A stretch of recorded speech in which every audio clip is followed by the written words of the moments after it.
All right, welcome to this episode of Camp Tales. I'm super excited today because I have a very dear friend of mine here with us, Aw. fellow ginger, I guess, Joseph Clark. How you doing, Joe? I'm doing pretty good, Derrick. I'm not gonna lie. Thank you, Joe. Joe is going to use his radio voice throughout this entire interview, and he may switch between various accents. Listen, we might get a little southern. That's on me. I'm all for it, bro. It happens. Hey, it is what it is. Listen, I might just drop the word Goggle in at one point. And then we're just gonna run with it. And you're going to switch between your Irish accent, your German accent, and everything else. That way, we're just reaching all people from all nations, tribes, and tongues. I might just start speaking in tongues. We'll find out. I love but it. it won't be any language known to man. So Then anybody who's listening is in for a treat. Oh, real. All right, so I got a couple icebreaker questions. We do this with every interview that we've been doing so far. But none of the icebreaker questions have been the same. So I've got 3 brand new ones for you. And I was thinking about you as I was going through some of these. I thought, these sound like Joseph Clark questions, at least to some degree. Okay, so here's the first one. This is going to be a smooth one to kind of go into it. Okay. Cool. What character from a movie, book, or show do you relate to the most, and why? Realistically or not realistically? Just follow your heart. Okay, because not realistically, Aragorn, all the way. Is it the hair? Absolutely. The hair? Yeah, it's the hair. Okay, that's fitting. Yeah, absolutely. And the broadsword. Yeah, real. Yeah, I'm mowing down orcs left and right, but in reality, I'm just Sam. I got a frying pan. We're cooking our way to Mordor. That's right. All the way. Oh, potatoes. Real. Potatoes. Boil them, mash them, stick them in a stew. I love it. Okay. So Aragorn, unrealistically, that's the one you're dreaming of, and that's the one that you envision yourself as when you look at yourself in the mirror. Yep. But Samwise Gamgee is the more literal, realistic, every single day. Absolutely. I think that's awesome. Perfect. All right, second one. This one I'm really intrigued to hear. Oh, boy. Okay. What conspiracy theory do you low-key believe? Like, I know you've spent countless hours left alone in the woods, so is Bigfoot on your list, or... No, I don't think Bigfoot's on my list. Not a Bigfoot guy. No. Okay. No. He's just distraction. Okay. The government, man. They're trying to distract us with Bigfoot. That's fair. To hide the aliens. And the aliens. But the aliens aren't even real, so they're just using Bigfoot to distract us from the aliens, which is just another distraction. Who says the aliens aren't real? The government said so I don't believe it. Undisclosed? Isn't there a new movie that just came out? You know, Undisclosure Event or something? Day. Or Disclosure Day? Yeah. I watched the trailer for that. I'm not. It looked dumb. I don't know, man. The government's putting out all this new information that's been classified about UFOs. You don't believe in aliens? No, because the pictures they have of the UFO is literally just one of those experimental. It was proven to be an experimental like aircraft that the Air Force has. The little triangle that flies around, Right. and yeah, it's just Air Force. So you don't believe in aliens? No. Illegal or legal? Listen, we're interviewing me, not my wife. Already censored. Great. We're talking about immigration. All right, here are my thoughts on Israel. Oh, gosh. Okay. So any conspiracy theory lets you low-key believe? The moon landing? I think it was real. You think it was real? I think it was real. You think we went to the moon? I think we went to the moon. I did too. Okay. 100%. Cool. 100%. Because there's this dude that comes onto ETSU's campus every now and then, and he's like it's the coolest little coaster because it's a flat Earth coaster, and the edges of the coaster, it's like your Bancroft one, but like the edges of the coaster are the ice wall. Oh, that is awesome. Surrounds us. I know that's pretty cool though. But then like you have to sit there and like watch him try to rationalize that the moon landing was fake, and he takes his coaster and he goes, imagine this is the world in 3D, and he has a little Mario and a little Luigi. What? And he'll put Mario on the top and goes, this is what it would look like, right? And he puts Luigi upside down. And he goes, and that's what it would look like in space. Is that not ridiculous? And I went, no, that's how gravity works. It's so fun. It's so fun talking to him. But yeah, It's no, the moon landing, real. Got it. And it's becoming a conspiracy that it was fake because Yeah.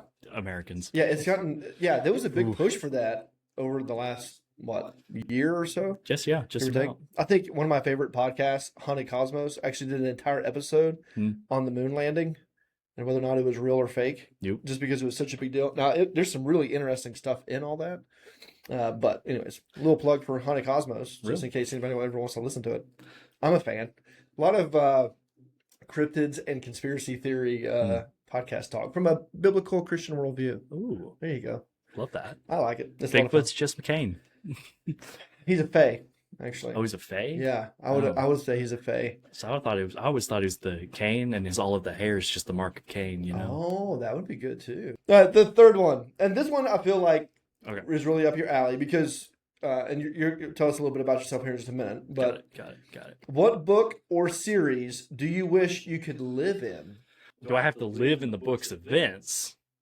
Yes, Like I have to live through all of the scenes like the book plays out, or do I just get to live in the world? that's a good question. Okay. Would it change your answer? Yes. Okay, so give me both. Oh. If you had to live through the book or series events, what would it be? That's your first one. Okay. Then the second one would be just the world itself. If it's just the world itself, I'm taking Middle Earth.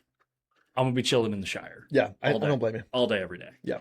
It's the best. Yeah. You can't beat it. Yeah. Just gardening. You get a big old pumpkin. You go to the tavern and you're showing off your big old pumpkin to everybody else. And they're like, this is the coolest thing ever. I'm like, I know, right? And you're making smoke circles with Gandalf. Smoke circles with Gandalf. I mean, come on. And then sometimes you just get a random dwarf walking through. Who was I can't say that. I love it. I'm gonna say it anyway because you're gonna edit it out.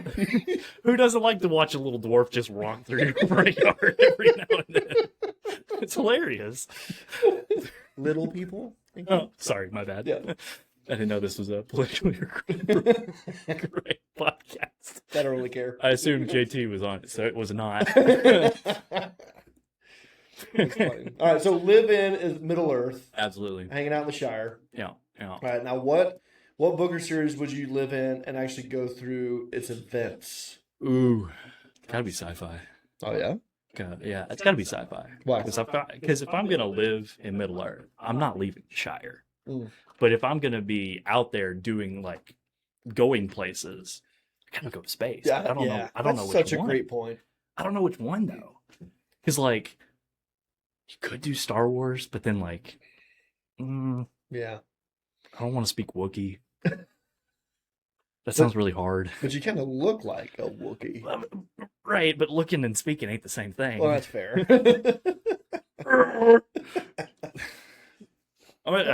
Yeah, probably Star Wars. We'll go with Star Wars. That's interesting. Because because there's a lot to see. There's a lot to do. That's fair. Wait, hold on. I want to change my answer. Oh, you're going to change your Yeah, answer? not Star Wars. Not Star Wars. The new movie, Project Hail Mary. Okay. That sounds so fun. Really? I want to meet a little rock alien. That'd be pretty lit. Little rock alien. What, do you have to learn his language? Yeah. I mean, you're pretty good at making up languages. I've made up 9. You have made up 9 languages. Yo. None of those are actually spoken in the world. No, but I also speak like a further 6, and my brain can't do English anymore. I love it. I feel so dumb sometimes because like I think of words and I'm trying to think of them in English, but I can't remember what the word is. Because you're thinking about them in the language that you created. Yeah, but it's like 3 different words. Yeah. And I'm just sitting here like, I'm like, it's, and then I'll just say the most random word. Like, it's dichotomy or something stupid. So the reason why I asked you those last ones is because you're a pretty creative guy. Yep. At least I've found that you are a pretty creative guy. And also you're an author. Yep. And you're currently writing another book. Yep. That you're working on, which is also like a sci-fi kind of thing too, right? So, yes, sir. So tell us a little bit for the people who are listening or watching, either one, and they're like, who is Joseph Clark? Tell us a little bit about yourself. So I am from Knoxville. Okay. Go Balls. Not Bucks? Not Bucks. Oh, yeah. Ouch. I work there. Oh, okay. Can't support them. Forget it. Yeah, can't support them. Okay. They can support you. That's going to get me in trouble. I'll edit it out. Oh, cool. Yeah, Go Balls. Knoxville, born and raised. Moved here when I was 17. Started going to college at East Tennessee State, and then come to work here at Bancroft. Yeah. Always a vibe. Derrick's one of my best friends. Oh, you're sweet. Oh, you're welcome. What do you want? Another job. Paycheck, please. But yeah, grew up in church. Didn't become a Christian until I got to college, though. Good stuff. Yeah. So I'm working at East Tennessee State as a grounds keeper. I think that's my current title. Okay. They change it every 6 months. Hey, as long as the pay doesn't change, unless it goes up. It goes up. Okay, so there you go. Keep changing the title as long as the pay goes up. Just a little bit, though. So it's like you can call me whatever you want as long as you pay me more. I'll probably only actually get paid about $200 more than I did here. Wow. So you should come back. A lot more fun. Fair. Yeah. I get to throw dodgeballs at kids. It's way more fun than cutting down a tree. Hey, now we got axes that we don't throw at kids. By the way. We don't throw those at kids. I can think of a few. Where's Will McCarty?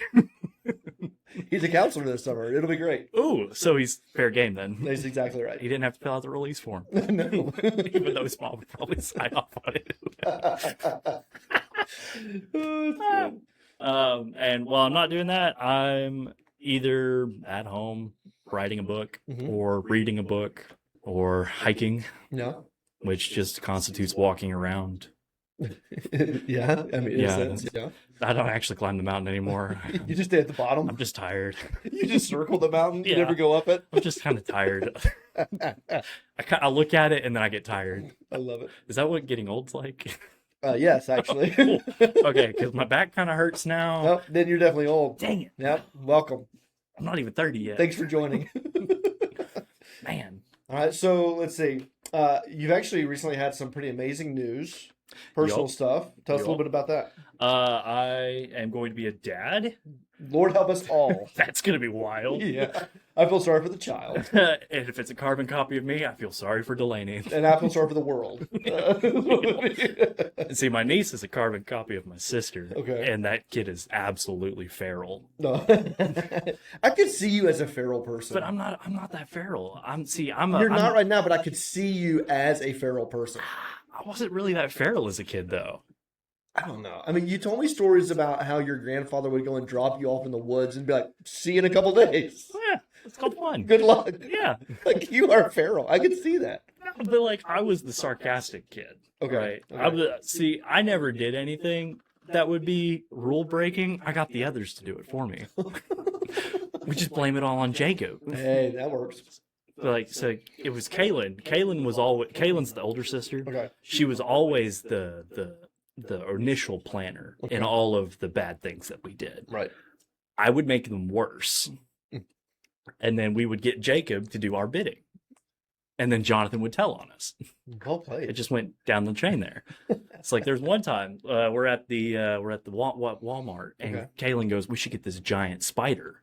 Because my mom's terrified of spiders. Okay. Absolutely terrified. And she goes, "We should get the big spider." And I was like, No. Get the small bag. Get the bag with all the small spiders in it. Multiple spiders. And we'll hide them everywhere else. Smart. And then we got Jacob to go hide them. Well played. Well played. So, and we all got in trouble. But it was still funny. And he got it. Did he get it worse? No. Oh, so it was equal punishment. Yeah. Well, good job, Mom. Yeah. She did well with that. But she didn't punish Jonathan because Jonathan moved them after she found them. No. But she didn't punish Jonathan. He's the baby. Oh. So. And he's the goody two shoes. He's the goody two shoes. I understand. He told him he told her that it was us. So oh, I know, snitch. Come on, Jonathan. Snitches get stitches. Real. Come on. Real. All right, so you're gonna have a baby. Well, you're not gonna have a baby. Your wife Delaney is gonna have a baby. There we go. 2026, man. Still doesn't change the facts, but okay. Biology's biology. All right, so let me. So your wife name is Delaney. Yep. And so how did you two meet? We met at the BCM on campus, which is the Baptist Christian Mingle, if you don't know. Or Baptist Collegiate Ministry. Yeah, there you go. Oh, there's 11 weddings, I think, going on just after mine or something crazy. Like, I think nine separate dudes have gone to Chapman, who's the director, Yeah. asking for the number of his buddy Coco, who works at a ring place. Oh my glory. Yeah, it's just one after the other. We're actually going to one next week. See, So. I feel like Chap should be getting like commission off of this. Real. I think he should. Like he should invest. Yeah, he should definitely jump on that. But yeah. And so how long have you guys been married? We've been married, it'll be 2 years coming up in August. Wow. And when's the baby due? The baby is due end of October, early November. I don't remember the day on Well, that's here. fine. I mean, October, November. Yeah, right Anything around can there. happen. Right Right. around there. All right. So it'll be just over 2 years, and then your first son. Do you know if it's a boy or girl yet? It's a girl. Is it really? Yeah. Oh, you're just finding out this? Yeah, I didn't know it was a girl. Oh, yeah. No, I'm already working out some arranged marriages with people that are having firstborn sons. Okay. So, Well played. Well yeah, played. Yeah. Nice. Gotta strengthen the land deal with the French. The land deal with the French. Yeah. Wow. Well, congratulations on having a girl. Thank you. I mean, Reagan was our first. Ooh. Yeah. So I always wanted a boy. I love you, Reagan. But I always wanted a boy first. But God in his providence and sovereignty and wisdom gave me a girl first because I think it softened me a little bit. Yeah. I remember you telling me that. So for you, having a girl first, what do you think that's going to do for you? Is it going to make you like a psychopath dad? Oh, I have no idea. Yeah. I have no idea. See, I was pretty hard. I'm Yeah. just like really just like straight. Yeah. And Maria was like, I think we need to have a girl first. That way you can, I don't know, learn to be a little bit more merciful. Mm. And I do think she softened me a little bit. So Don't tell Delaney. I mean, she's going to listen to the podcast. probably. I'm not editing this part out now. Yeah, don't tell Delaney. But if this girl is a carbon copy of her, Yeah. I'm in for it. Oh, maybe I should edit it. That way your daughter will have a dad. See, I think I might have to I might accident it might be the opposite of you, where like Reagan softened you. I might have to get a little bit more strict. Oh, that should be fun. I know, right? A strict Joe. Ooh, I know. What's that going to look like? Who Didn't knows? see it here. I've never seen it before. It should be fun. That's pretty cool. Well, congratulations to you, man. Oh, thank you. I love it. Oh, We man, definitely come- hope that your daughter looks a whole lot more like Delaney. Real. If she's ginger, she might get dropped off at the orphanage. Yeah. Although we do kind of wish she has your hair. Right? I mean, you got lovely hair. Not the red hair. Not the red, but just the waviness. Real. How's that? All right, so tell me a little bit then about how you came to Bancroft. Like, how did all that Ooh. work out? So Derrick hates preaching, and Also fair. Yes. so I'm at the BCM one day. This is before I met Delaney. This is right back when I'm coming back in. Like I'm coming right back into my faith, like learning how to trust Jesus, all that stuff. Right. And Derrick gets up and preaches a sermon. I'm like, dadgum, that was a really good sermon. I don't even know what it was. I don't either, I but I don't remember, remember it, was it really all. good. It was such a good sermon, though. Thanks. Derrick's a really good preacher, as much as he hates Shut it. it. Shut your mouth. You should definitely bring him to places if you're listening and have him preach at your Shut church. your face. But Derrick, fantastic preacher. I heard it, awesome. And then he goes, "Oh, I'm looking for counselors for this summer because we're restarting our summer camp." And I went, "Ooh, never thought of doing that before." But he was specifically looking for a program director. Yes. I had all the qualifications for it, but I'd never worked at a summer camp before. You'd never not only worked at a summer camp, you had never actually been to a summer Never camp. been to a summer camp. Yeah. I went to Fuge one time, and it was an experience. And so I show up to an interview with Derrick at a Chick-fil-A, and he goes, "What's your experience working summer camp?" And I said, "Well, I saw Camp Rock one time as a kid, and that was pretty good." So that's my whole experience. Pretty much it. Yeah. And he's like, "Well, hired." Here's the contract. I think you were just desperate, but That's 100% true. Yes, I Yeah. was just desperate. Because I do remember you coming up to me at the end of that sermon time there at the Yep. B, and you were like, "Hey, I'm interested in being a counselor." I'm like, "Oh, that's great. Have you ever thought about being a program director?" Like, no. You went like from counselor to program director. yeah, I was like, "No, I don't think I could do that. I've never done that before." But I think in that first initial interview there, that's when you told me that you had worked as like a lifeguard and like at an aquatic center. Yep.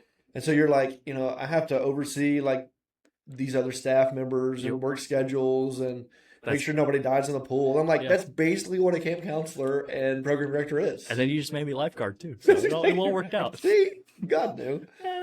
Yeah. I do remember that. No, yeah, you were raw coming in because you, like you said, you had never done anything like it, so you didn't have a clue about how to work a schedule, those kind of things. Yep. So really, I think that first year, it was kind of like you and I, like hand in hand. Yeah. Literally. Frolicking through the forest. Just trying to, walking through like, what is that going to look like? Yep. But like you said, that was our first one back from COVID. Mm-hmm. So our numbers were a little low. Our counselors were low. I think Marie earlier was just talking about there was 4 counselors plus you? Is that what it was? No, I was the 4th. You were the 4th. So you were program director and counselor. Yep. Well, that's a terrible scenario. It was me and Isaac Medina in a cabin. That's a terrible scenario. So wild. But then you ended up being with us for 3 summers. Yep. Which was awesome. I like the consistency and the retention. That's what I liked. Right. So anything but retention. But every year, But every year, like you got a little bit more experience, that you were then like put in charge of.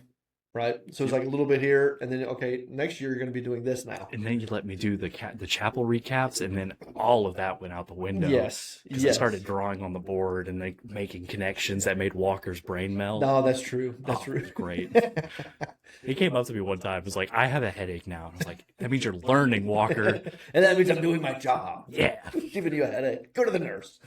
No, that was good. Like seeing that growth, I think over those 3 years. I guess one as an individual, but also as a program director, like walking through that and learning kind of how do we navigate this stuff and how do I connect, this game or whatever it is to our theme, and how we're going to tie that stuff in. Yeah.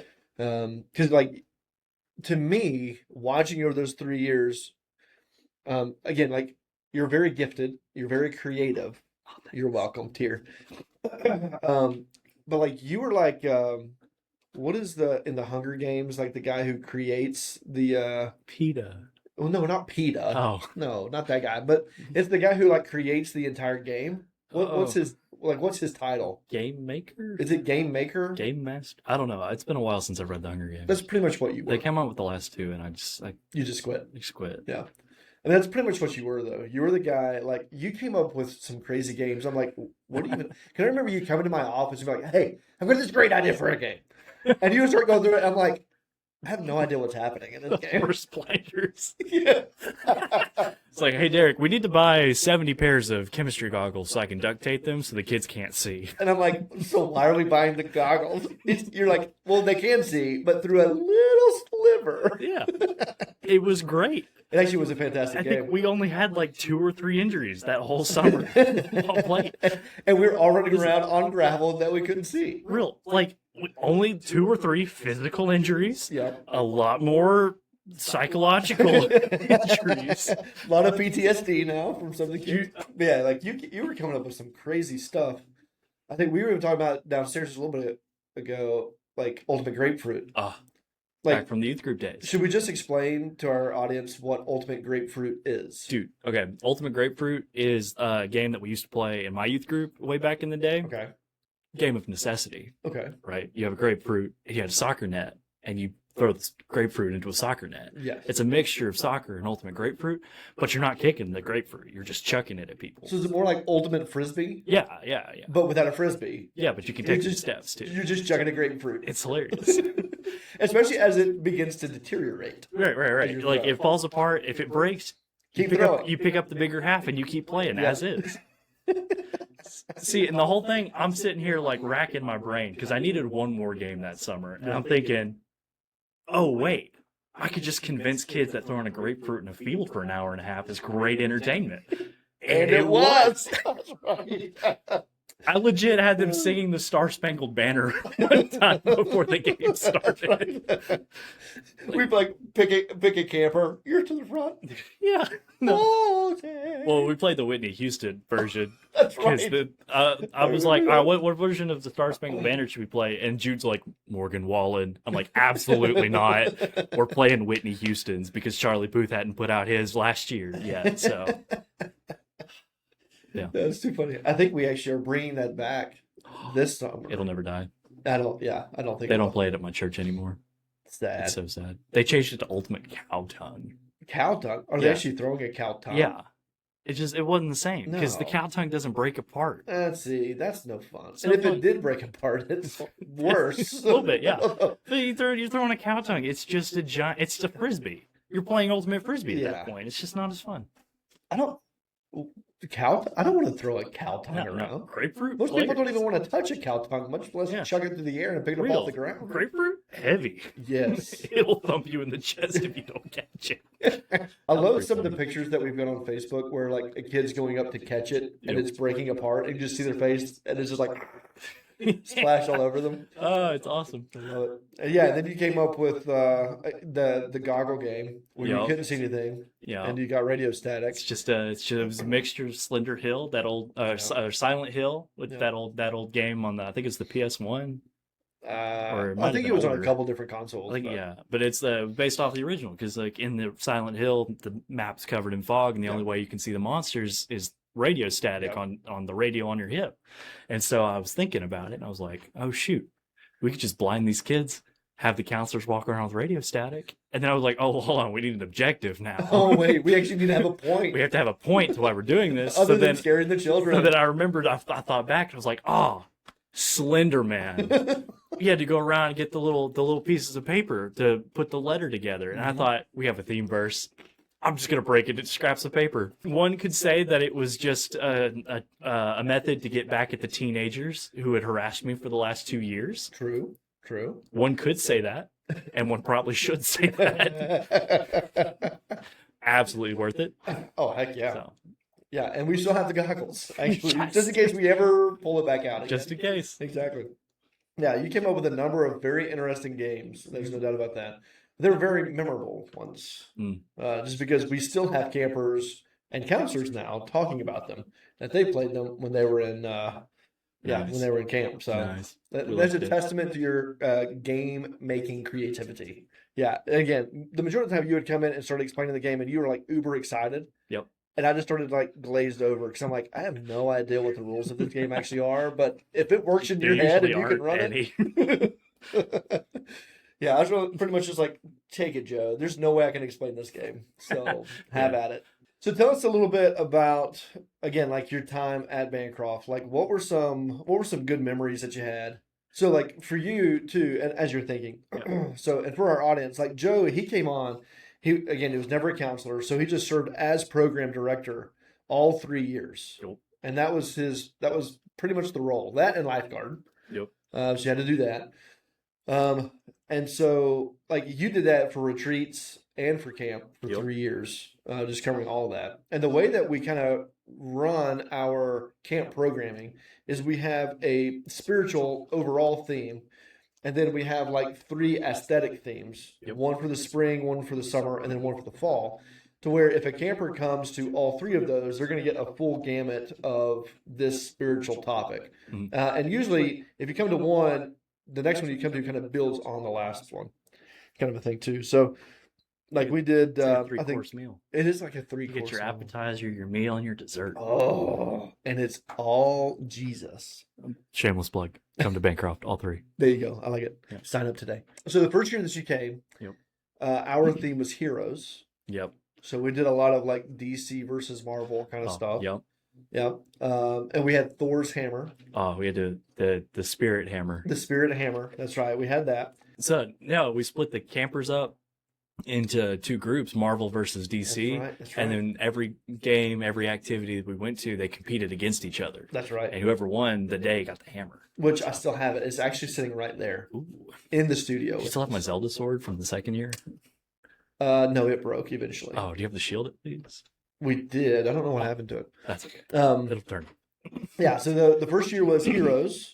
Yeah. Right. The second year was the games we play. Games we play. And that one was just like it was a full gaming theme, whether it was Oh. video or board game or whatever it was. Yep. So we did a lot of different things there. That's actually where we went down the zip line for our teenagers and let them do bow and arrow Off the zip off line. the zip line and trying to hit targets as they're flying Crazy. through the air. Like the Legend of Zelda. Yeah, Man. and we were playing the Legend of Zelda theme song as they were flying through. It was fantastic. Mm. Yeah, so we did a number of things like that. And then the next summer after that was what was the last one that you were here for? I think it was Immovable. Oh, Was it Immovable. Okay, I can't remember if it was Immovable or Invincible. I feel like I should remember that. It's immovable. Yeah, Yeah. you should probably remember I that. should remember You that. had senioritis, I guess. So you're like, yeah, you were going, senioritis. I was just like, "What's up? like, What's up, kids? this is I'm the here." last run. What was like your favorite thing to do as you're kind of thinking through some stories and that kind of stuff? What was your favorite thing to do here? Outside of camp, or are we just talking in camp? Because outside of camp, it was just going down to the pool every night and getting all the frogs out of the filter. That was just so fun because I had a whole handful of frogs. Oh yeah, And then I'd come up and be like, "Hey JT, look!" And the JT hates frogs. absolutely hates them. He's terrified of them. Hates frogs, and so it's just like a really funny thing every night. And we have counselors now, former campers who continue that tradition. Yep. Actually, they go frogging and find as many frogs as they can. The And frog then, population is scared. yes, they should be actually Yeah. every single time. All right, so So that was your favorite thing to do outside of actual camp Yep. programming, of just being here and getting frogs out of the filter of fun. the pool. Like genuinely, I think my favorite part of like what I got to do here was to do the chapel recap. Actually, Really? yeah, That's because interesting. I never really ever got the chance to do any kind of like devotional almost, yeah. right? Where the only opportunities I'd ever gotten to do that was at the BCM for Buck Lunch, which is the Tuesday or the Thursday lunch thing that everyone would go to, and then someone gives a 5-minute thing. Right. I always went like 7 to 15, but 7 to 15. That's a pretty there was, good there was gap. one time it went 20 minutes. Holy I had moly. a whiteboard. It was the fall of Tyr. It was a map. There was a whole map that I had drawn on a whiteboard of the island fortress of Tyr. Oh my! And then glory. like did the lines like where Alexander's Causeway was, Yeah. and like where the Mediterranean coastlines were. Oh my! You did It's that crazy. to be? Yeah, it was Holy awesome. moly! I love it actually. It's That's pretty cool. But like I never got to do anything like that outside of just that 5-minute devotional setting. So to be able to come back in and then really just expand upon everything that the chapel speaker got to talk about Right. was just so fun to me, because cool. I could take it in a direction that they didn't really take it. Yeah. It's like there was one that I can't remember what he talked about. I can't remember at all. I think But you remember the Devo. but I remember the Devo because I drew it was like Venom of the mouth versus Poison. Okay. Oh yeah, I remember you talking about. Yeah, Minimum. because I drew an asp on the whiteboard, and I drew a little verses, and I drew a tree frog, the poison dart frog, and I got to give a little biology lesson inside a Bible lesson, and it was I remember that actually. it's my favorite thing to do. That's really cool. And that was you were able to do that the last year. Yeah, that you were here. like I did it once or twice the second year, but I just wasn't ready for it. Yeah. So. Yeah, and that's where again, like when you first came in, it was just kind of like, okay, this is what this kind of looks like, and just kind of growing spiritually, Yeah. And then just growing in the role, as well. Mhm. And then so that's where like the next year, I would give you a little bit more to do, a little bit more independence, to be able to go through and do some of those things, or I would give you a task that would push you out of your comfort zone a little bit, Yeah, like I like those. no, Looking back on them, I like okay, those. good. In the moment, I did not. not so much. No. I was like, come on, Derrick, can't you do this? And you're like, nope, your turn. It's all you. Yeah. So then like every year, like I said, I would give you a little bit more, and sometimes those things, would push you out of your comfort zone just because you need it to be stretched a little bit more. Yeah. And I think overall, I think you did a really good job year to year to year, Thanks. kind of growing and taking on those responsibilities, And honestly, I enjoyed watching you do those devotions at the end. Just because you're right, like you would take them in different directions. And I remember like usually I'm running sound and you would pop into the AV room and you're like, bro, this is what I'm going to do. And you were so excited about it. And I'm like, Great. I'm just trying to listen to the music right now to follow along. It's like, Derrick, I have this idea. And it's like a caffeine-induced, like, Yeah. like a schizo rant at 3 a.m. kind of deal. Yeah, that's right. But it's 9 o'clock in the morning and you're Yeah, just that's now right. waking up. Bro, just go. And you're like, calm down. I'm like, Derrick, I have to do this. They're like, then go do it. They just leave me alone. Bouncing off the walls, and then Bryce is over there running the slides. He's looking around like, what is happening? why did we hire him? Those were good though. I enjoyed those. But I think, I think sometimes like God has to do the same thing for us, right? I think there's many times we can get really comfortable in just the things that we enjoy, the things that we like, True. and that kind of stuff. And there's times in life where He's like, yeah, no. Yep. I'm going to put you in a position that is uncomfortable, that's going to stretch you, because you need to grow in this area. Either one, you need to grow in that area, or maybe you just need to learn to fall on me and depend on me in this. And so like this was like a microcosm of what God does many times for all of us. Like because I believe, and you can tell us a little bit about this, like God is leading you and Delaney away. Yep. Out of the area to go where and to do what? So I was actually about to talk about that and ask you if I could. Look at that. So I've lived in Tennessee my whole life, Okay. like surrounded by mountains. I don't like not living in Tennessee, Okay. and now I have to move to North Carolina. At least you still got mountains. I have to be a permanent resident of North Carolina for 3 years. And like, no offense to my North Carolina homies, but like I'm Not looking forward to it. not looking forward to it. But I'm moving to a place that doesn't really have mountains anymore. Okay. Even not living in Knoxville, where you're constantly looking at the Smokies or constantly going to the Smokies, House Mountain out in East Knox, Yeah. all of those things.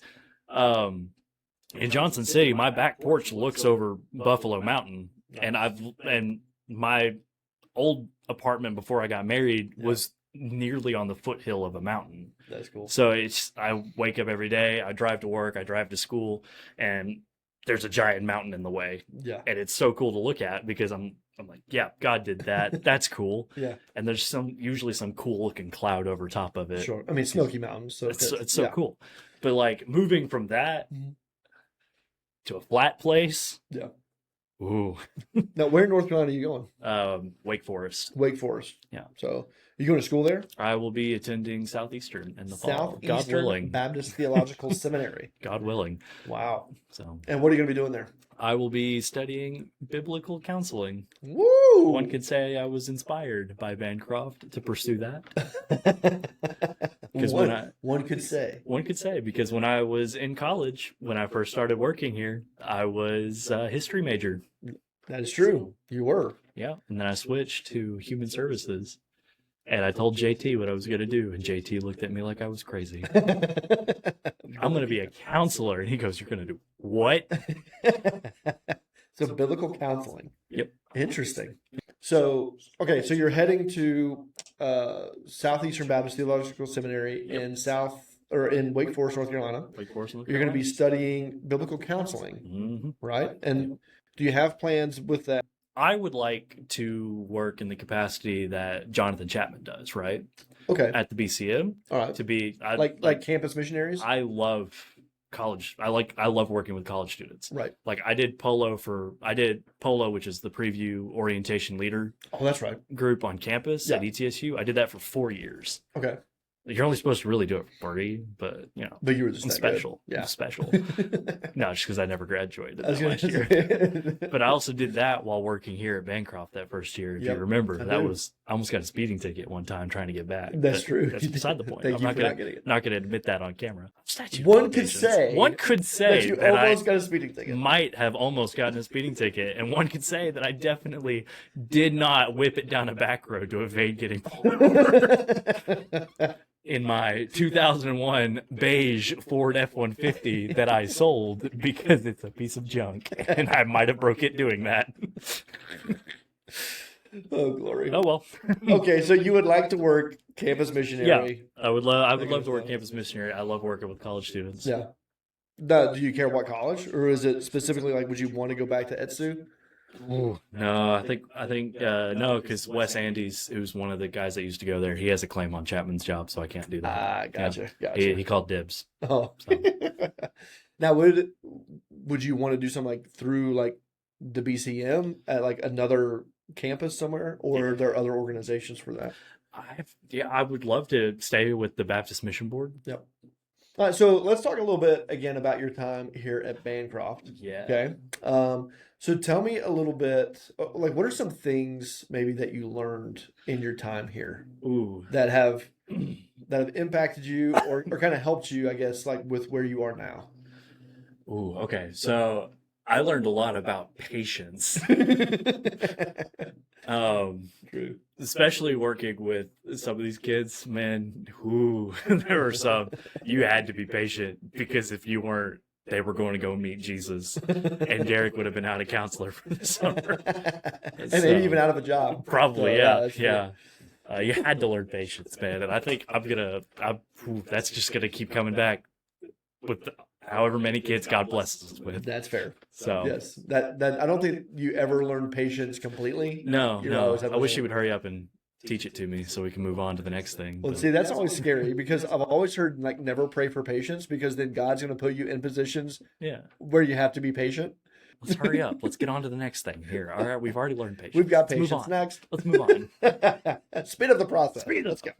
I've learned so much here that it's hard to just narrow it. Right. You know what I mean? Right. Like, it's not even supposed to be like, oh, I can't think of anything else. No, like, genuinely, I can't think of everything that I've learned here. Yeah. Because I've 3 summers, man. 3 summers of a lot of learning. That's a lot of time. A lot of growing. I don't remember what I ate for breakfast most mornings. By 9 o'clock in the morning. Yeah. It's only been 2 hours. Like, I remember having conversations with you because we would debrief like at the end of every week or like the first of the next week or whatever on the week prior. Of just, hey, you did well here. Here's some things you need to work on, you know, and those kind of things. Yeah. And sometimes those were spiritual. Sometimes those were, okay, what does this look like from a leadership standpoint and how you manage staff? Sometimes it was just basic like life skills like time management.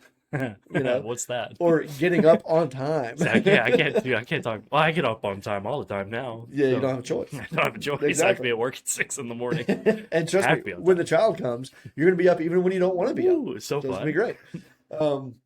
Like I remember, like we would cover just a wide gamut of different things, and again, a lot of those were just general life skill, but then some of those were just general maturity and spiritual things and that kind of stuff. Like.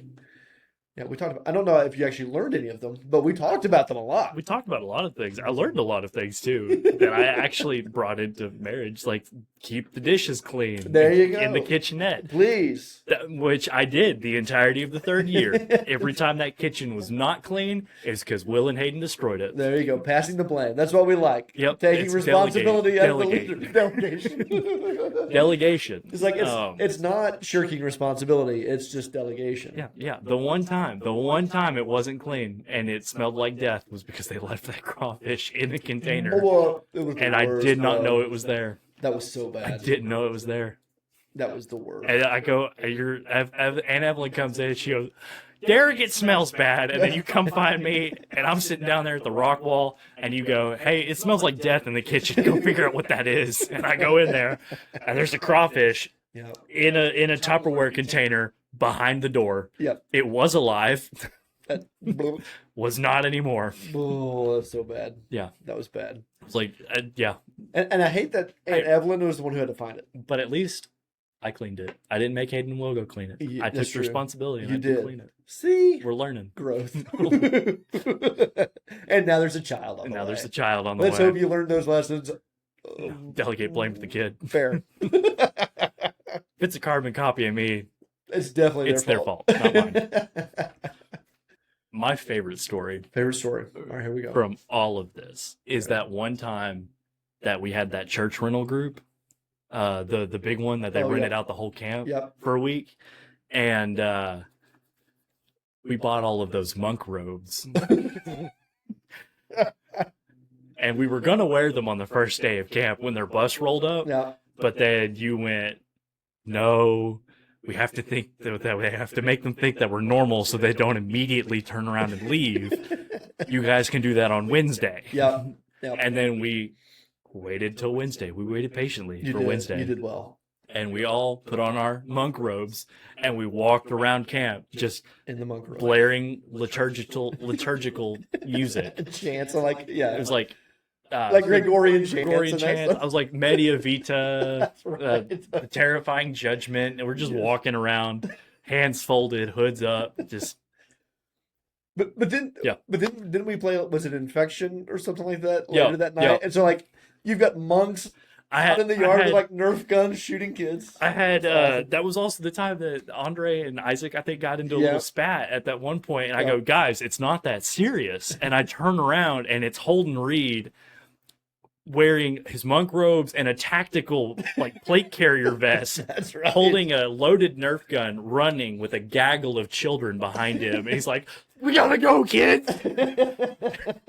And I'm like, "Oh, okay." So it might be that serious. That was a good one. Yeah. The whole monk outfit, because it was supposed to be Monk Mondays. Monk Mondays. That's what we were going to do. That's what we did for the rest of the summer. Exactly. Too, exactly. It just that first one, we weren't able to pull that one off for a brand new group. It was. I think it was Martha. It was Aunt Martha said we probably shouldn't do that. Yeah. Because they might think we're that kind of camp. I'm like, Martha, what?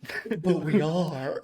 But it'd be so funny. Can you imagine? Their youth pastor spent all of that time convincing his church to come up here, and then they get up here, and it is that weird because I remember because he said that he had to convince his church to come up here. Yep. And that they're like, I don't know, what if they're weird? And he goes, they're not weird. And to roll up on all of the male counselors wearing monk robes and blaring Catholic liturgical hymns. That would have been amazing.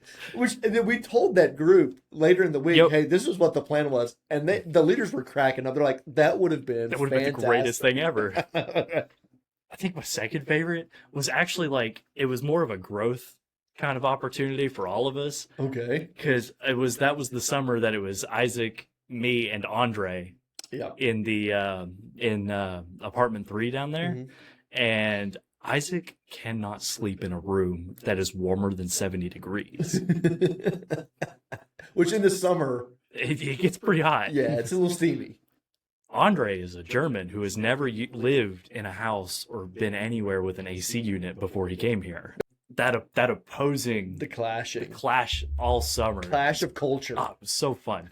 But I remember the one time it was Andre just refused to sleep with the AC on because it got too cold. Yep. And Isaac's over here sweating, drenched in sweat all night, could not sleep. Yep. And we're coming back from a VBS because we had gone to work. It was off week. Nope. And Isaac had not been sleeping and crashed into the railing. Oh, that's right. Yep. And I'm like, what's up with the railing, boys? And so I had to be like, all right, Isaac, we're going to go talk to the German. He's not that scary. We're going to go tell him that you need AC, and we're going to give him an extra blanket. Yep. And I think the German actually ended up fixing that post, if I remember right. Yeah, he did. Because he did a lot of carpentry work in Germany. And again, German craftsmanship is very detailed. It's the best. And very, they focus on perfection and quality. Mm-hmm. And so Andre was very perfectionist when it came to that, which is awesome. I'm like, bro, then take it and fix it. Real. And he did great. It's still there. Yeah, it's still working great. That was just such a good week for all of us to grow. That was a good summer for all of us to grow. Yep. Because Andre was with us the entire summer. Yep. Working as a counselor, but then also even before that, he was kind of just doing a little bit of work here on property before camp actually started. So and he was here specifically to learn more English. He learned a lot of English. He learned a lot of English that summer. Yeah. But one of my favorite phrases of Andre was he goes, "We could rest in eternity, for now we work." That's right. And it come up when Pete was going to go take a nap. Yep. Andre's heart was so great for like doing the work, but not even just like the labor, but like the eternity aspect of that. You know what I mean? Like the epitome of Colossians 3:23. Oh yeah.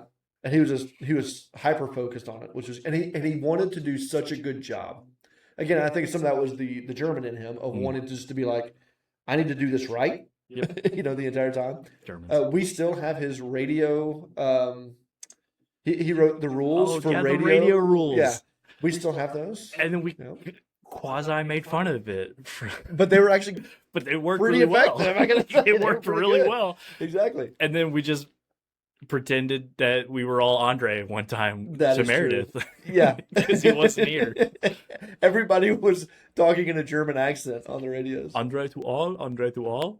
And then we would just say something, and then half the time Meredith actually believed we were Andre. Yeah, but we would only do it to Meredith. We had so much fun with that. Yeah, so great. Thank you, Andre, for allowing us to do that and letting us imitate you. He's a real one. The entire time. He's a good guy.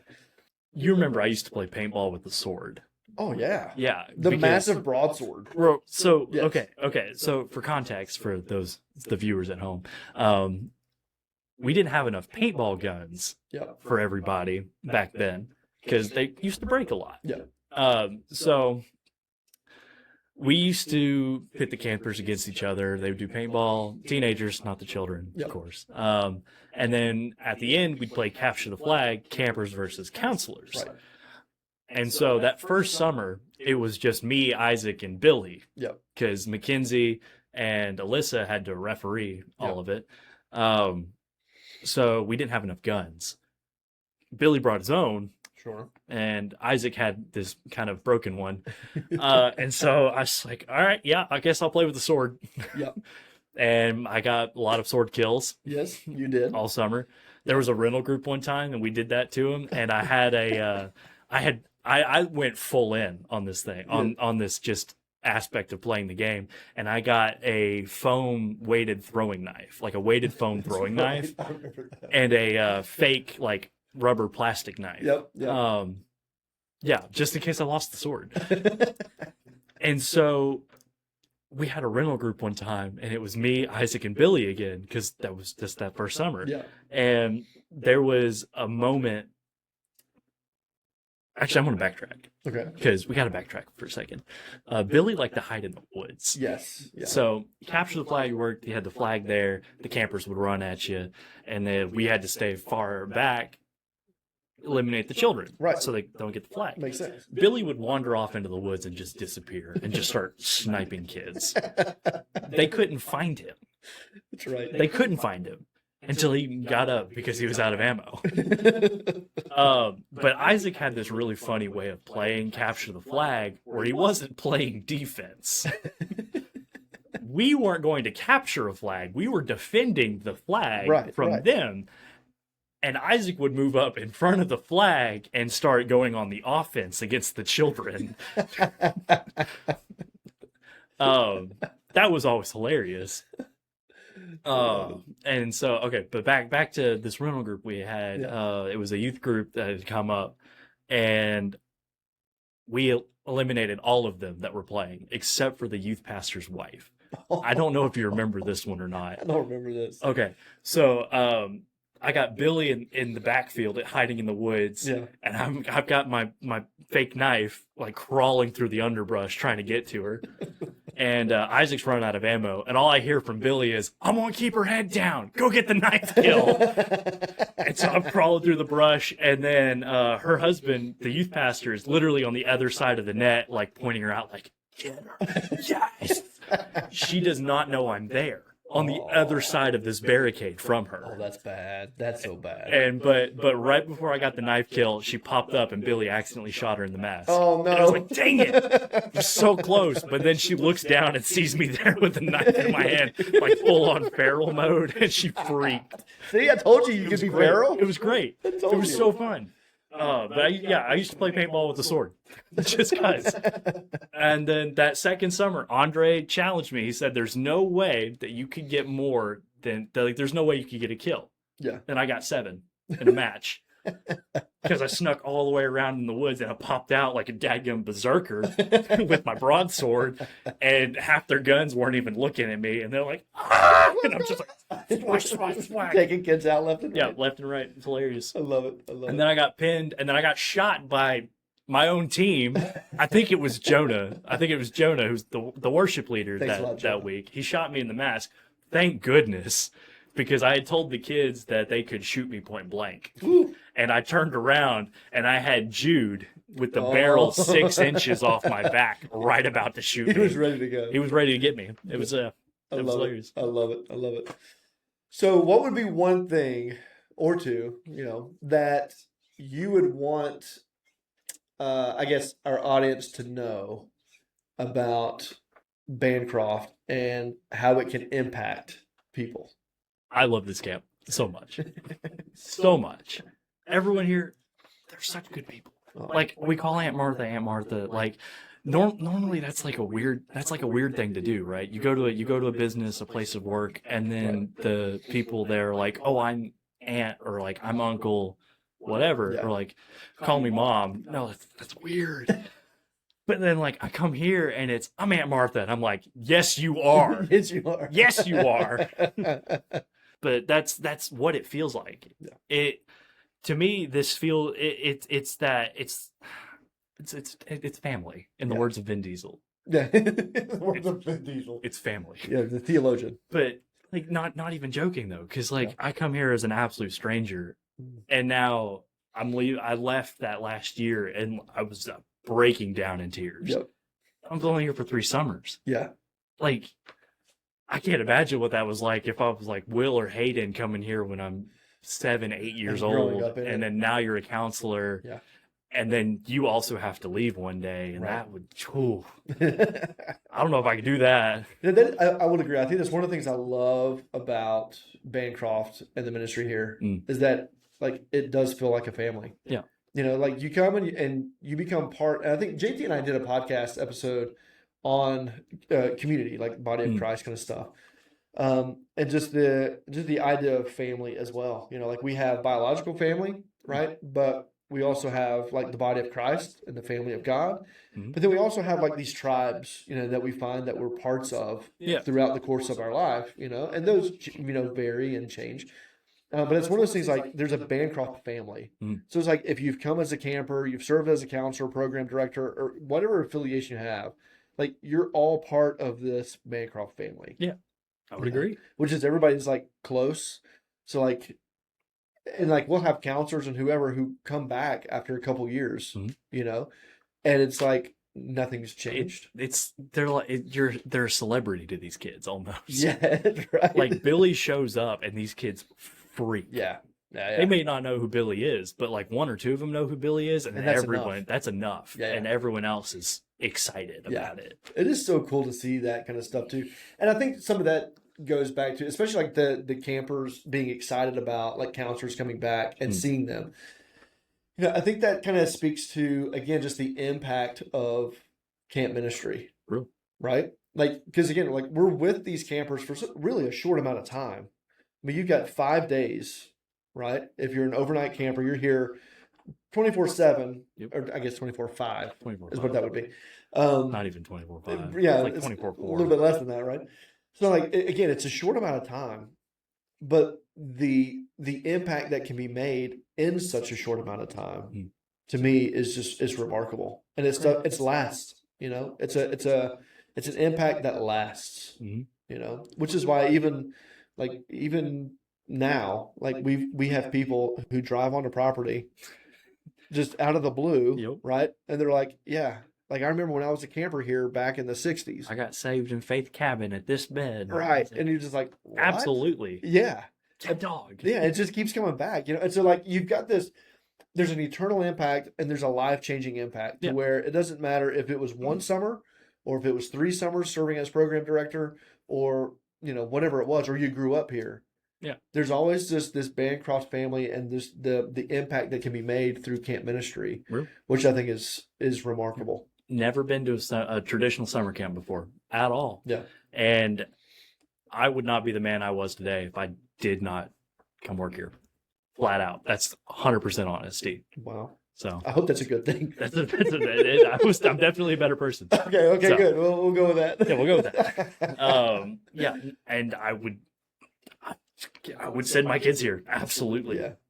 Even if you don't work here. Well, maybe not if you don't work here. Maybe Bryce will be running it. Maybe Bryce will be. Ooh, maybe not. If one of them are running, you're like, if Rankin's running it, all right. If Bryce is running it, I might have to send him with some packing peanuts, some bubble wrap, all the stuff. The kid would have fun because there's a lot of there's probably going to be a lot of resentment there from everything I put Bryce through. I love it. All the guinea pigging I've done with Bryce over the years, it's going to come right back. Bryce was a perfect guinea pig. He was, yeah. And here's what's great. He was willing to do it. He was so excited to do some of this stuff. He was willing for it. I was like, Bryce, I need someone to test out these goggles that you can't see out of. And he's like, absolutely. Is it dark outside? Let's do it now. And then I was like, okay, now that you've tested them, you can come help me make them. And he's like, oh. Yeah, and he loved it. It just kind of... Absolutely fantastic. And so I think that's another part, I think, of camp ministry. And even for you as a program director when you were here, like you were always willing to incorporate not just Bryce, but just everybody. Be like, hey, help me with this, and it was relational, and and again, I think that ties back into the whole family thing, like because you're building a relationship, and those relationships usually are not just that 1 week, but those relationships end up becoming, long term. And those relationships you remember. Because again, I think the people who come on property and they haven't been here in 40 years, they still remember the people, who maybe they were in cabins with, or their counselors, or people who worked here. Like that's the impact, that you can make through camp ministry, And I think honestly, it ties into, your heart for wanting to do like biblical counseling, at a college campus. I mean, that's what it is too. Like, you're building relationships with those students, you're helping them in prime seasons of their lives. Right. And for a lot of them, it's transitional, a lot of those, like you said, are starting to get married and those kind of things. Yep. And so like you're there, it's still a formative time for them, it's very impactful. And so like you're always going to remember Chap. He officiated my wedding. I've got a photo of him. Kind of a big deal. I've got a photo of him right between us making his Chapman face. It's amazing. It's one of my favorite photos from the wedding album. So, but again, think about that. Like that's something that you're always going to remember. That's something you're always going to cherish because of the relationship, and the impact that he made and that ministry made. And camp ministry is so similar. Yep. And so like what the Lord seems to be like directing and giving you a passion for, it may not be camp ministry, but in a sense, it's the same kind of ministry from the standpoint of building the relationship and making impact. It's that equation of you are a product of your environment until you make the decision to change, and that's all that counseling really is when you boil it down to it. Is showing them that it's until you have the power to make that change. Yeah, and that change is Christ. Yeah, and that decision is to follow Christ. Yeah, and it all boils down to that. Yeah. So, well, cool, man. Well, thanks for being with me today and thanks for taking the time to do the interview. And of course, yeah, anything for you, Derrick. Oh, you're a sweet guy, Joseph. Thank you. All right, man. Well, I appreciate it, and yeah, we'll do it again soon, maybe. Ooh, maybe round 2. Maybe round 2. Uncensored. Oh, we don't want that.